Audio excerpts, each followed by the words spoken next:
咳嗽是呼吸系统针对外源性刺激的一种反射，也是一种排异反应。日常生活中，如果我们或者身边人咳嗽了，应该如何处理呢？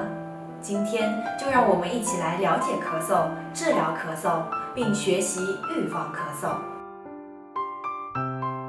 咳嗽的症状类型主要有干咳、痰咳、呛咳和静咳。干咳主要是指只有咳嗽，没有或极少有痰的症状。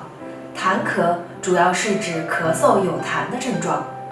呛咳主要在咽部和喉部，表现为被异物刺激，要把异物咳出来的情况。出现呛咳，咽喉会出现不适，分泌物会增多。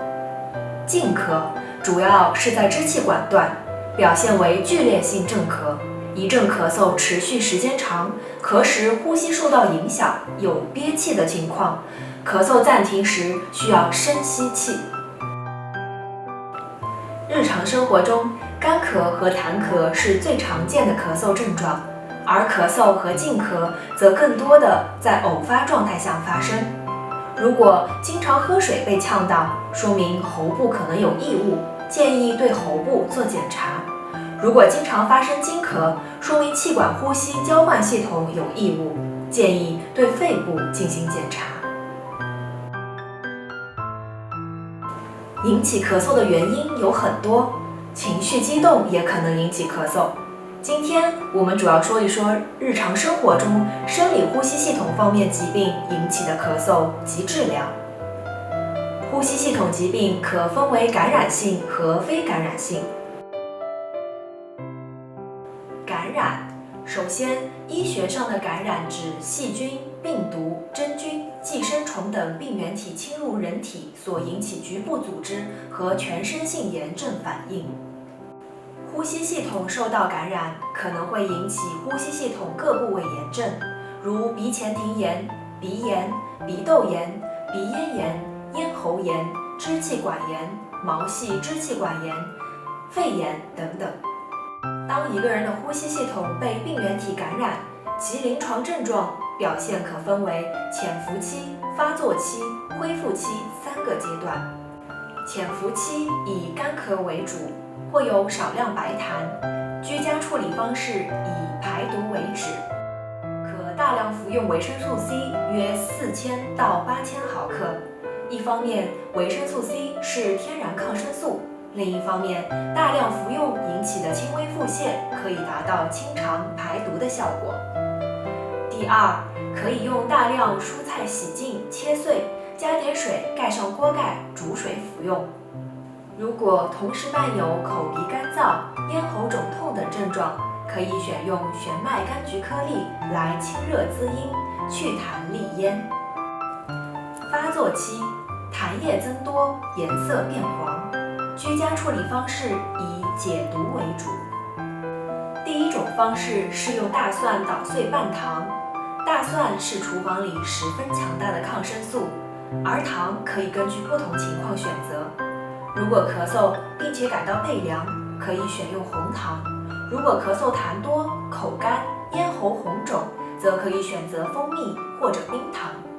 另外，小孩或者对于那些无法接受大蒜口感的人，可以将大蒜捣碎，冲入温水，取上清液，再加糖服用。第二是服用百合清肺汤，取百合100克、陈皮12克、大蒜10瓣、冰糖50克煮水服用，可以起到润肺排痰、宽中理气的效果。如果背心感到发凉，可以抓一把花椒、胡椒和盐炒热后敷肺三角至胸部发热，有微汗。中成药可以选用小儿烟扁颗粒，以清热解毒利咽。恢复期出现黄痰、水包痰。水包痰是指大量分泌水液，以帮助痰排出的情况。居家处理方式以强化营养状态为要。中成药可以选用蛇胆川贝片或叶，以进一步帮助清热祛痰。如果咳嗽时间较长，可以选用生葛平喘胶囊，以补久咳之需。另外，建议食用营养早餐，补充身体修复最需要的营养物质、优质蛋白、矿物质和维生素。感染性疾病是由病原体引起的，那么又是什么引起非感染性呼吸系统疾病呢？我们先来看看日常生活中非感染性呼吸系统疾病有哪些，比如有慢性鼻窦炎、喘息性支气管炎、支气管扩张、肺大泡、肺气肿、肺结节等等。我们前面已经说过，咳嗽是呼吸系统针对外源性刺激的反射，这里的外源性并不仅仅指体外物质，也可能来源于体内。这里所说的呼吸腔道大到气管，小到肺间质，也就是说，呼吸腔道梗塞可以微小到肺间质里的一小处伤疤。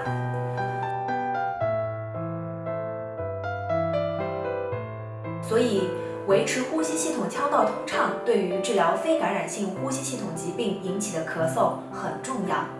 这时，治疗咳嗽我们要做的是清除刺激物，修复组织器官、细胞的损伤和疤痕。居家生活中，我们是可以通过改善生活方式来提高修复能力的，比如坚持吃营养早餐，多吃胡萝卜，在平时吃的菜里加点麻油或橄榄油，来补充机体修复损伤所需物质。肠道高氧环境，适当做一些扩展胸肺的运动，以提高血氧交互能力。这些看似简单的方法都能够对机体修复起到超出预期的效果。任何疾病都是一个从无到有的过程。